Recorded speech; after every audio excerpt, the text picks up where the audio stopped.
দেশজুড়ে শারদীয় দুর্গা উৎসবের আমেজ, কিন্তু কিরণীবালার জীবনে কোনো উৎসব নেই। ৮০ বছরের এই বৃদ্ধার নেই মাথা গোজার ঠাঁই, নেই একবেলা খাবারের নিশ্চয়তা, আপনজনের সঙ্গ থেকেও তিনি বঞ্চিত। ১৯৭০ সালে স্বামী হরলালকে হারানোর পর একে একে মারা যায় তার ৫ সন্তান।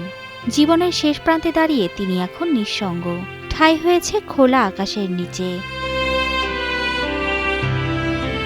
স্থানীয়রা জানান, গত ১ বছর ধরে লক্ষ্মীপুরের নসির আহমেদ ভূঁইয়া মিলনায়তনের সামনেই তার অস্থায়ী আবাস।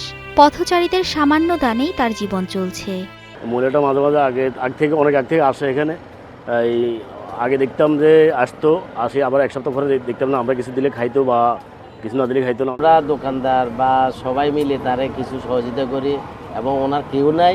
রাত্রে এখানে মশার কামড় খাইতেছে, একটা চৌকি নাই, কিছু নাই। এখানে বেডি অনাথের মতন পড়ে রয়েছে। এখানে পরিবেশ নাই, কোনো কিছু নাই, আবর্জনার মধ্যে থাকে। ওনার একটা বাড়িঘর দুয়ারে হলে ভালো হবে। বিষয়টি নজরে আনা হলে কিরণীবালাকে সাহায্যের আশ্বাস দেয় জেলার সমাজসেবা অধিদপ্তর। আমরা তো সবসময় এই একেবারে হতদরিদ্র বা অবহেলিত যারা, তাদের পাশে দাঁড়ানোর চেষ্টা করি। আমার চৌকস অফিসার যারা আছে লক্ষ্মীপুরে, বিভিন্ন উপজেলায় বা শহর সমাজসেবা কার্যালয় যে লক্ষ্মীপুর, তার অফিসার সেও আছে। আমি এই দুজন কর্মকর্তাকে পাঠাবো ওখানে। তারপর তার জন্য যেটুকু করা যায় আমরা আসলে সাধ্যমতো আমরা করব।